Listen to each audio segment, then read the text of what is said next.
Hello students, logical reasoning में ये हमारा नॉन वर्बल सेक्शन में पेपर कटिंग फोल्डिंग यानी कि कागज मोड़ना एवं काटना पर हमारा कॉन्सेप्ट वीडियो है, जहां पर हम इम्पोर्टेंट टिप्स और ट्रिक्स कि इनके सवाल को कैसे जल्दी से जल्दी हल किया जाए बिना कोई गलती किए वो जानेंगे हम और उन्हें एग्जाम्पल से समझते हैं। तो आइए समझते हैं कि पेपर कटिंग फोल्डिंग क्या होता है। तो इनके प्रश्नों में होता है कि एक कागज दिया होता है जिसे मोड़कर एक बार या दो बार या तीन बार मोड़कर उसमें कुछ कटे हुए निशान लगाते हैं ताकि जब हम पेपर खोलें तो वो कुछ डिजाइन या पैटर्न बन जाए। तो ये केवल और केवल आपकी इमेजिनेशन पावर और आपकी तर्क करने की शक्ति को जांचता है। तो जैसा कि आपके सामने ये पेपर आपको दिख रहा होगा ABCD, यहाँ पे हम ऐसे डॉटेड लाइन दिखाते हैं। इसका मतलब क्या है कि हम पेपर को फोल्ड करना है। तो पेपर को हम फोल्ड करते हैं इस डायरेक्शन में, यानी कि अब BD क्या है वो AC के ऊपर आ जाएगा। तो पेपर फोल्ड होने के बाद अभी तो ये हमारा ओरिजिनल पेपर था, तो कुछ ऐसा दिखेगा जहां पर ये A और B एक साथ आ गए और यहाँ C और D नीचे एक साथ आ गए और पेपर एक बार हमने फोल्ड कर दिया।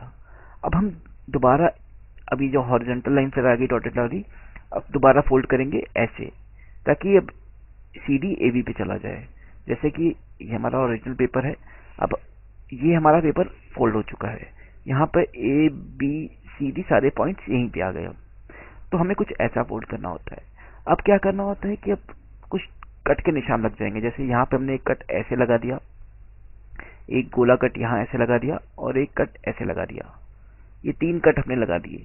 अब आपसे पूछेगा कि पेपर खोलने के बाद क्या पैटर्न बन के आएगा, और ऐसे 4 ऑप्शन दिए होते हैं उन पैटर्न के आधार पर।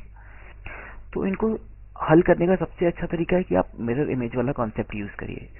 जैसे कि अब इसी इमेज में हम देखते हैं, मान लेते हैं ये F है, ये G है। FG को हमने मिरर मान लिया।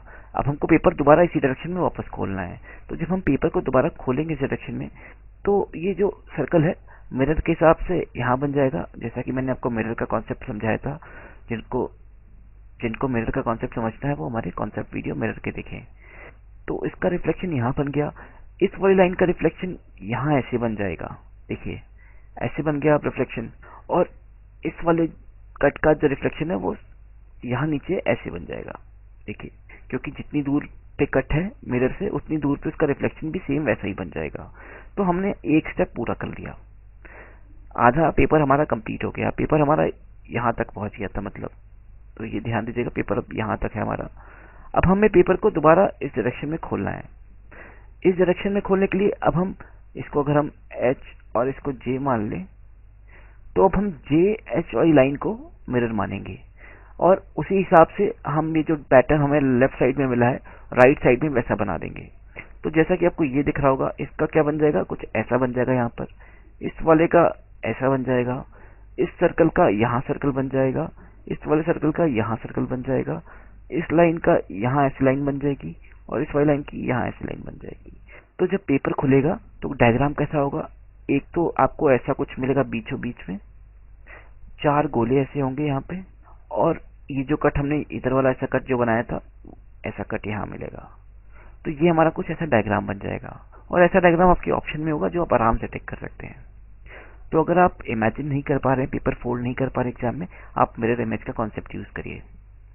ऐसे ही दूसरा टाइप का पेपर जो लेते हैं वो ट्रायंगल यानी कि त्रिभुज शेप में होता है। उसको भी फोल्ड करके उसमें कट मार्क लगा के आपसे फिर पूछा जाता है कि खोलने पे कैसा दिखेगा।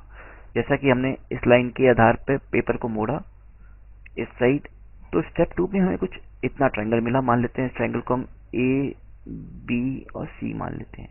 तो इतना ट्रायंगल मिला हमें। अब हम दोबारा इस ट्रायंगल के आधे पार्ट को, यानी कि इसको अगर हम D मान लें, तो ये CD क्या है वो ABC को आधे आधे में डिवाइड कर रहा है। अब इसके आधार पे हम फोल्ड करेंगे दोबारा इसको नीचे लाके ऐसे। तो नीचे लाने पे हमें ये हमारा ओरिजिनल पेपर था जो हमने डॉटेड लाइन से दिखाया है, तो उसके आधार पे हमें छोटा ये ट्रायंगल मिल जाएगा जहां पर A और B तो एक ही जगह आ गए फोल्ड करने पे, C यहाँ रहा और D यहाँ पे आ गया। तो ये हमें फोल्ड करके छोटा मिला। अब हम यहाँ पर कट मार्क लगा देते हैं। मान लेते हैं कट मार्क हमने ये सर्कल बीच में बना दिया, एक कट मार्क ऐसा यहाँ पे लगा दिया। अब हमसे बोला जाएगा कि दोबारा पेपर को उसी आधार पे खोलो। तो हम क्या करेंगे, एक सर्कल यहाँ पे लगा हुआ था, एक कट मार्क यहाँ था।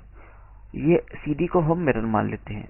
CD को अगर हम मिरर मान लें तो ये सर्कल के हिसाब से यहाँ पे भी एक सर्कल बन जाएगा ABC में, और इस कट के आधार पे ये देखिए BC लाइन पे है तो नीचे वाली लाइन पे भी एक कट बन जाएगा ऐसे।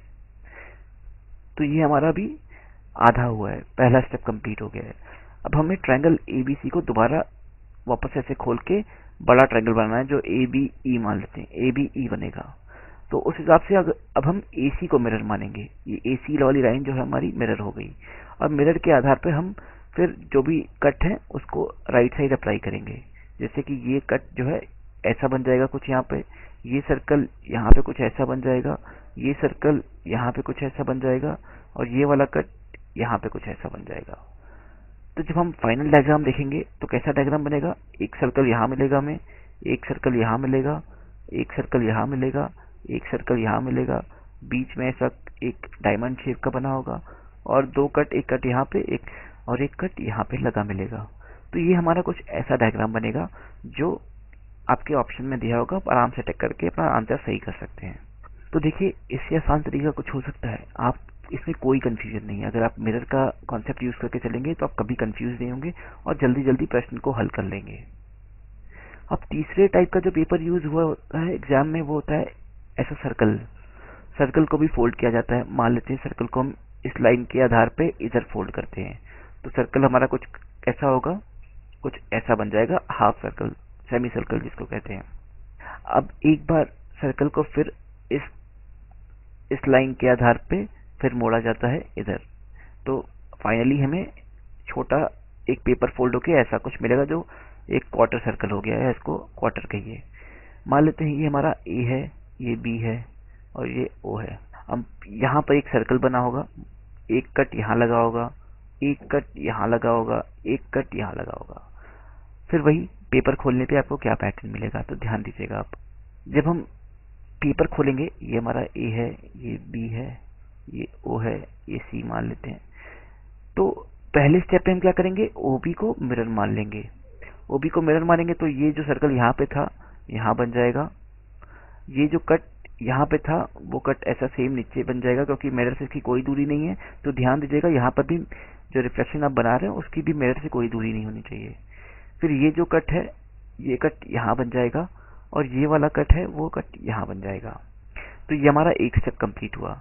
अब अगले स्टेप में क्या होगा, जब हम वापस पूरा पेपर खोलेंगे तो जो हमें मिला था डायग्राम, ये एक सर्कल था, एक सर्कल ये था, एक कट यहाँ था, एक कट यहाँ था, एक कट यहाँ था, एक कट यहाँ था, और एक डायमंड शेप यहाँ बना हुआ था।